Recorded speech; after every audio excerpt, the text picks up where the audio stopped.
Emmanuel school बेलबानवा Motihari 845401 श्रवण मोती जी principal है।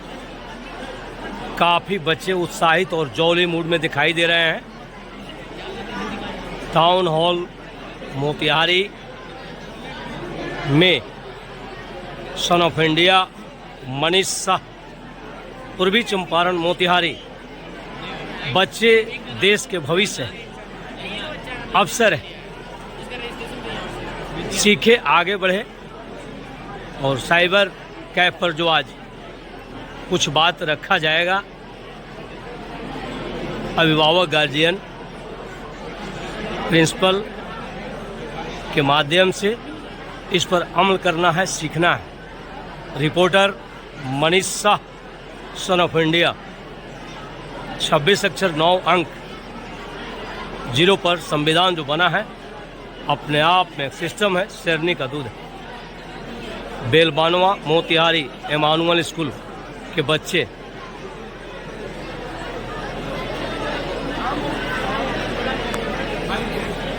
छोटी सी वीडियो बना जो दैनिक Ayodhya times papers, WhatsApp, Facebook पर जाएगा। जगना है, सीखना है, क्योंकि जीवन अनमोल है, दोबारा मिलने वाला नहीं है। केयर करना है, समझना है। मानव हक मनीष शाह, टाउन हॉल में 14/12/2024।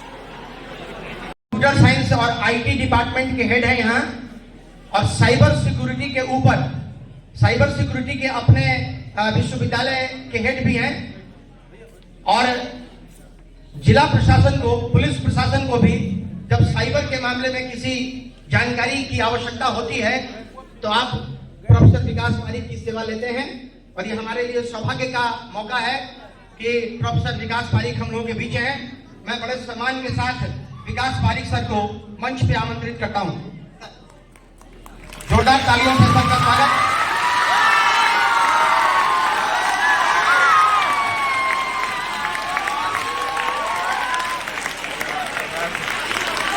हमारे बीच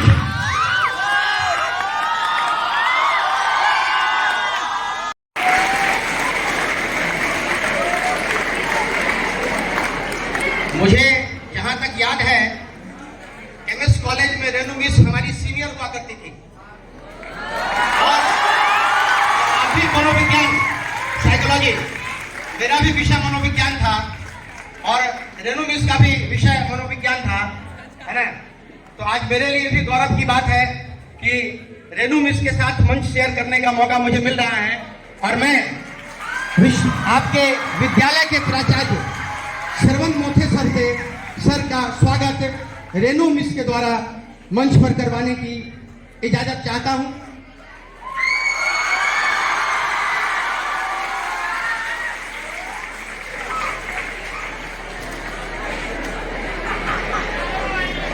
अब जो हमारे अतिथि हैं, उन अतिथियों के आने के बाद, मतलब जो हमारे एक अतिथि बच गए हैं, उनके आने के बाद ये जो स्वागत है, उस स्वागत को हम लोग 2-4 मिनट के लिए और करेंगे। लेकिन विषय पे हम लोगों को आना चाहिए, जिस विषय के लिए आज की तैयारी की गई है।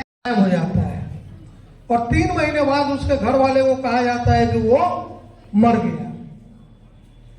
हालांकि उसके परिवार वाले ये मानने को तैयार नहीं है। उसका केस लेने को कोई वकील यहाँ तैयार नहीं थे। बाद में फिर इसी मोतिहारी के कुमार अमित, एक बड़े अच्छे वकील हैं पटना हाई कोर्ट के, उन्होंने उनका केस लिया और एफआईआर दर्ज हुआ। अभी वो अंडर इन्वेस्टिगेशन है। ये कहानी मैंने आपको इसलिए सुनाया क्योंकि इंटरपोल का नाम जानते हैं आप लोग? इंटरपोल, शायद उसको इंटरनेशनल पुलिस बोलते हैं। ये एक इंटरनेशनल ऑर्गेनाइजेशन है और ये क्राइम से रिलेटेड इशू में गाइडलाइन वगैरह जारी करता है। रेड कॉर्नर नोटिस ये सब होता है, जारी होता है। बहुत महत्वपूर्ण संस्था है। इंटरपोल की एक रिपोर्ट है, पोस्ट कोरोना वर्ल्ड में, मतलब 2020 के बाद इस तरह के क्राइम बढ़े हैं जो साइबर क्राइम है। और खास करके नौकरी देने के नाम पर बच्चों को लाना, फंसाना और उनको बाहर भेजकर या तो ऑर्गन ट्रैफिकिंग होता है, ह्यूमन ट्रैफिकिंग होता है, या कुछ और भी तरह के काम हो सकते हैं। ये इंटरपोल की रिपोर्ट है कि इस पर सावधान रहिए। और ये खास करके हमारे एशिया, साउथ ईस्ट एशिया मतलब इंडिया, बर्मा, थाईलैंड, मलेशिया, इन सब देशों के आसपास ज्यादा हो रहा है। आपके पास इसमें कुछ अफ्रीकन कंट्रीज भी शामिल है। तो आपके पास अक्सर 12 नंबर 14 नंबर वाला कॉल आता होगा। कोई बोलता होगा कि आपका कस्टम का ये फंस गया है, ये कीजिए, आपका नंबर कटने वाला है, ये कीजिए। अभी ज्ञानेश्वर जी ने जो उदाहरण बताया कि कैसे ऐप लोड हुआ, मतलब इतने हजार असंख्य तरीके हैं इस साइबर क्राइम के कि हमारा दिमाग उसको सोच नहीं सकता। तो सवाल है कि उससे बचा कैसे जाए। इस पर भी विकास पारिक सर आपको डिटेल में बताएंगे। मैं सिर्फ खतरों के बारे में आपको आगाह करना चाहता हूं। आप बच्चे हैं, आपका जीवन अभी बहुत लंबा है, भविष्य बनना है। तो आपको आज से आप लोग लकी इसलिए हैं क्योंकि बार बार मैं कह रहा हूं कि इस तरह के कार्य आपको घर पे जाके आप लोग सबको समझाना, सिखाना, बताना। इस पे गूगल पे जाके भी इसको सर्च करना कि किस तरह से क्या हो रहा है। और काफी है इतना, बाकी सर बताएंगे। Thank you. एक छोटा बच्चा है, उसको फोन पकड़ा दिया, उसकी मम्मी कहीं अपने किसी मम्मी अपना रील देख रही है, बच्चा अपना रील देख रहा है, पिताजी अपना कोई व्हाट्सएप पे देख रहे हैं, कोई सब पूरा। आप कहीं किसी शादी ब्याह में कहीं जाइए आजकल, पहले होता था कि लोग बैठ के बात कर रहे थे, है ना। अभी आपने देखा होगा, ऐसे मीम्स देखे होंगे, सभी आदमी अपने फोन में लगे हुए हैं। और थोड़ी देर तक अगर आपके पास फोन ना हो तो एक तड़प, एक बेचैनी सी होने लगती है। अगर आपसे कहा जाए कि भाई आप साल भर तक फोन के हाथ नहीं लगाएंगे, तो कितने लोग हैं जो तैयार है, जो फोन के साल भर हाथ में लगाए। आप बहुत खुशनसीब हैं, है ना। और अभी भी ऐसे बच्चे हैं इस संसार में, मुझे जान के आश्चर्य हुआ। ठीक है, प्लीज, है ना, सुन लीजिए ध्यान से।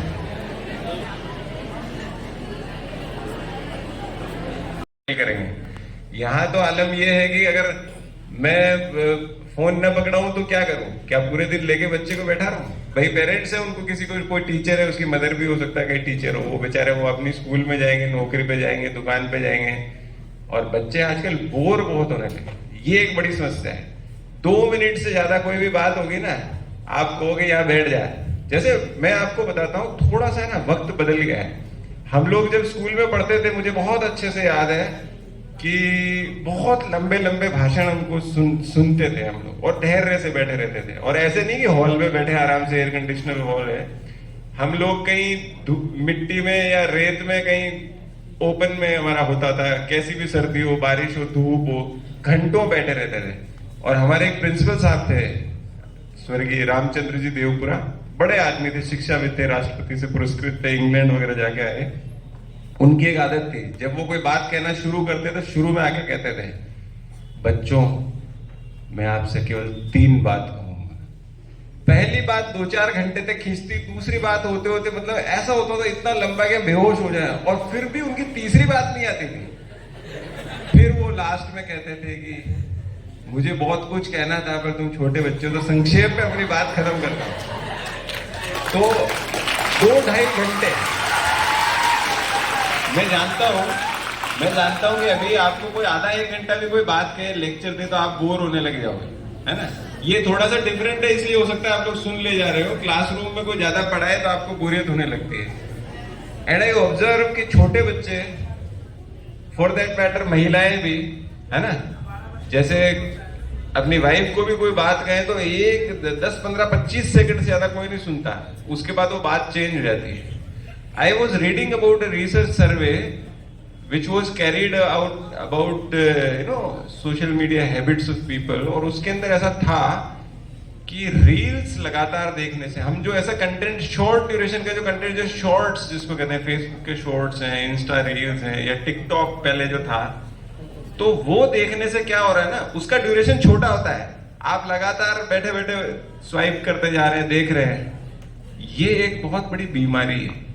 देखिए साइबर क्राइम और ये अटैक्स और इसके काउंटर मेजर्स पे तो हम बात करेंगे, लेकिन केवल इतना ही नहीं कि आपके साथ फ्रॉड हो जाएगा, वो तो एक अलग बात है कि आपका पैसा हो गया, आपको पकड़ लिया, वो तो बाद की बात है। लेकिन कुछ ना हो तो भी जो बिहेवियरल प्रॉब्लम्स क्रिएट हो रही हैं सोशल मीडिया के निरंतर उपयोग या दुरुपयोग से, उसमें हाँ, because I assume because you are from Emmanuel School, you must be knowing fairly good English.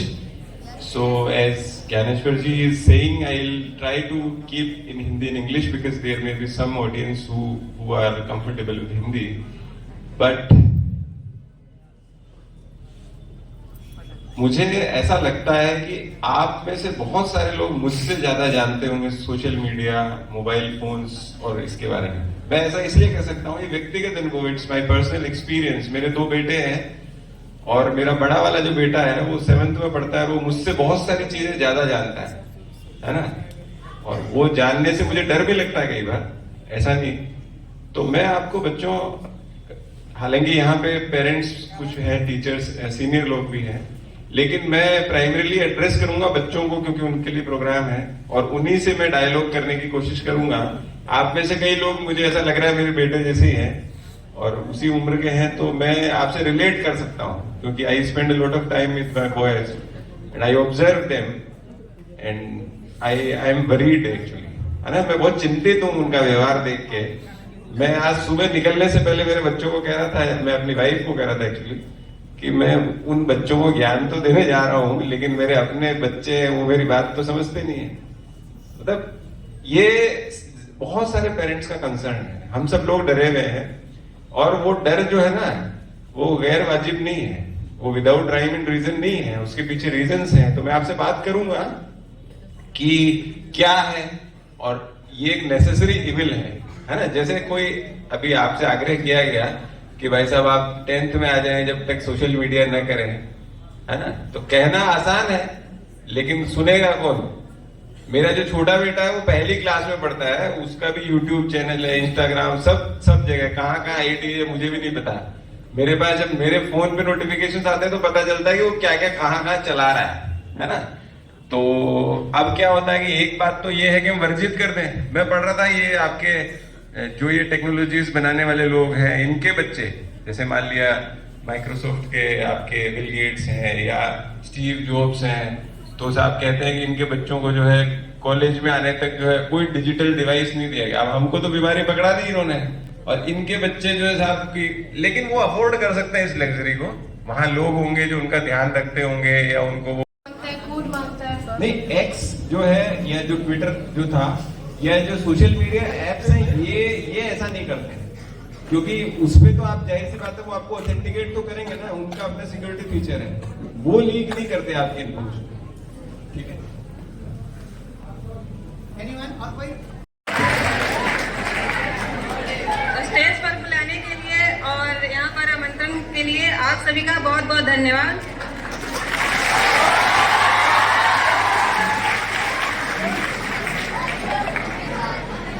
जैसा कि अभी सर ने कहा कि मेरी शायद पहली या दूसरी पोस्टिंग होगी यहाँ पर, लेकिन अभी मेरी पोस्टिंग नहीं है, अभी हमारा प्रोबेशनल चल रहा है और इसके बाद हमारी ट्रेनिंग पीरियड खत्म होने के बाद हमारी फर्स्ट पोस्टिंग होगी।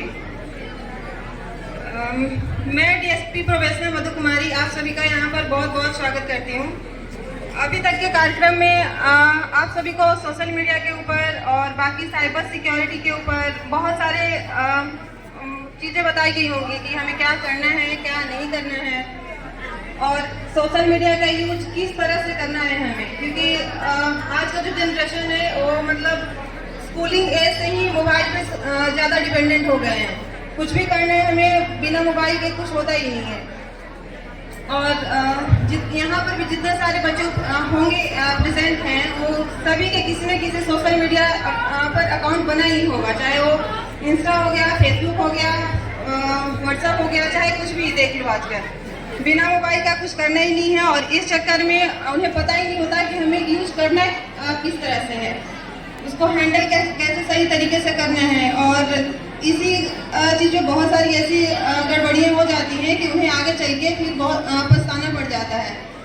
और स्टार्टिंग में वो सोचते हैं कि थोड़ी सी गलती हुई है, चलो हम मैनेज कर लेंगे, उसे अपने पेरेंट्स को नहीं बताना, फ्रेंड्स को नहीं बताना, और इस चक्कर में फंसते फंसते उन्हें इस हद तक फंस जाते हैं कि न्यूज़ में सारे लोग पढ़ते ही होंगे कि बहुत सारे ऐसा होता होगा कि मीडिया के चक्कर में, सोशल मीडिया के चक्कर में फंस के कुछ बच्चे सुसाइड तक के नौबत पे पहुंच जाते हैं। इसलिए हमें सबसे पहले इस बात को लेकर के अवेयर होना है कि हम यूज कर रहे हैं तो हमें तरीका मालूम होना चाहिए कि हम सोशल मीडिया को हैंडल कैसे करें।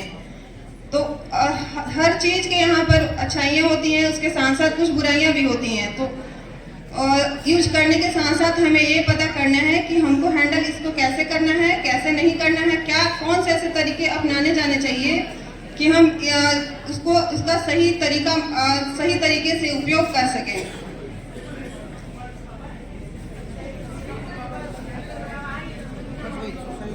एक लड़की ने पूछा था तो आपने बोला था कि आप कंप्लेन कर सकते हैं। तो सर कहते हम लोग अंडर 18 है, टीनेज है तो हम लोग कंप्लेन कर सकते हैं। बिल्कुल कर सकते हैं। अगर आपको कोई परेशान कर रहा है, आपके साथ अपने पेरेंट्स को ले आइए अगर आपको लगता है जरूरत लाने का, तो नहीं तो आप सीधे भी कांटेक्ट कर सकते हैं कंप्लेन। हम लोग सीधे, हम लोग की मतलब अंडर 18 का FIR दर्ज नहीं होता है तो हम लोग क्या कर सकते हैं? FIR का टेंशन आप मत लीजिए, आप कंप्लेन कीजिए, बाकी सब कुछ हम लोग देख लेंगे। Thank you sir.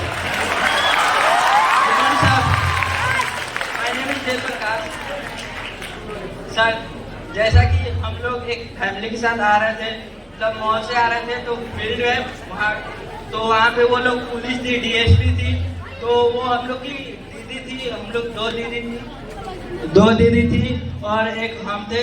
तो जिसमें मतलब फोटो क्लिक कर लिया वो लोग फोटो क्लिक कर लिया, ये मतलब हम लोग को फोटो क्लिक किया तो हम लोग को अच्छा नहीं लगा। फोटो क्लिक करना क्यों है, मतलब पूछता है तो हम लोग सब दिखा दिए कि हम लोग कुछ नहीं रखे हैं और हम लोग को फोटो क्लिक कर दिया गया। और हम लोग रिक्वेस्ट किए डिलीट करने के लिए तो वो लोग डिलीट तो किया बट हम उससे संतुष्ट नहीं हैं। देखिए, ये केस पे भी डिपेंड करता है कि आपका जो पूछताछ या जांच आपके साथ हुआ वो किस बिना पे हुआ था। अगर कोई बेसिस है, उनके पास कोई इन्फॉर्मेशन है तो क्या इन्फॉर्मेशन है, किस बेसिस पे आपका जांच किया गया, उस पर डिपेंड करता है। अगर उनके पास कुछ सही इन्फॉर्मेशन हो जिसके बेसिस पे जांच कर रहे थे तो हो सकता है कि फोटो उनको रिकॉर्ड के तौर पर रखना हो कि हाँ हम इनका जांच किए और इनके साथ हम कुछ नहीं पाए, जो इन्फॉर्मेशन था वैसा कुछ नहीं मिला इनके पास। तो इस रिकॉर्ड के लिए भी कभी कभी पुलिस फोटो ले सकता है। सर, ऐसा बात फोटो नहीं क्लिक करना चाहिए था, दीदी लोग का फोटो क्लिक नहीं करना चाहिए था। वही हम बता रहे हैं, अगर कोई पर्पस नहीं है तो बिना मतलब का फोटो नहीं ले सकते। यस सर, वो हम लोग तो बोले फोटो नहीं क्लिक कीजिए तो हम तो वो किया, लेकिन हम तो नहीं मतलब संतुष्ट नहीं। सही, आप सही कह रहे थे, आपका सही था कि अगर कोई कारण नहीं तो फोटो बिना मतलब का नहीं ले सकते हैं, और अगर आप मना कर रहे हैं तो फोटो उनको डिलीट भी करना है। सर, तो हम लोग फोटो तो क्लिक करवा दिए सर, लेकिन फोटो खींचना इलीगल वहाँ पे नहीं था, क्योंकि नहीं सही नहीं था, बिना आपके परमिशन के फोटो। आप सबका मेरे तरफ से स्वागत है इस प्रोग्राम में। हमको लगता है कि अभी तक आप लोगों को काफी कुछ बता दिया गया होगा। तो हम बेसिकली यही पूछना चाहेंगे आप बच्चों से कि अगर आपको कभी मान लीजिए फेसबुक या इंस्टाग्राम पे कोई परेशान करता है तो आपके हिसाब से सबसे पहले क्या करना चाहिए? कोई बता सकता है? बताइए कोई।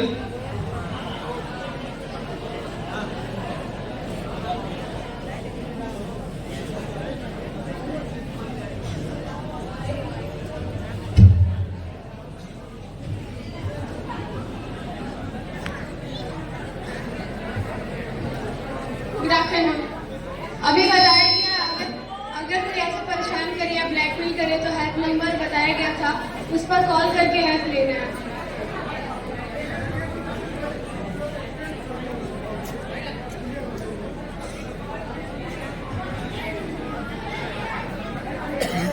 आपके आने से पहले एक बच्चे ने बहुत अच्छा सवाल किया था पारिक सर से, पारिक सर ने उसका जवाब भी दिया, लेकिन मुझे लगता है कि आप लोग सबसे सुटेबल अथॉरिटी है कि उसको पता है। किसी ने पूछा था पीछे से कि अगर मेरा वीडियो वायरल हो जाए तो क्या करना चाहिए, उससे जरा सवाल।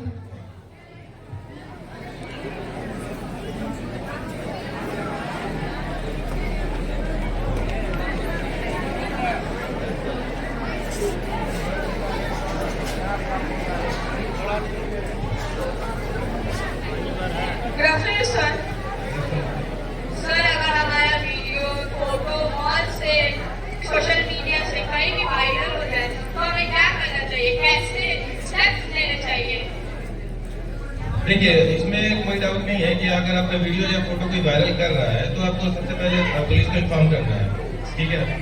आप अपने तरफ से सबसे पहले क्या कर सकते हैं उसमें कि अगर फोटो या वीडियो वायरल कर रहा है तो उसका स्क्रीनशॉट या URL कुछ भी आप रिकॉर्ड उसका रख सकें, ताकि जिससे बाद में उसको पकड़ने में हमें आसानी हो।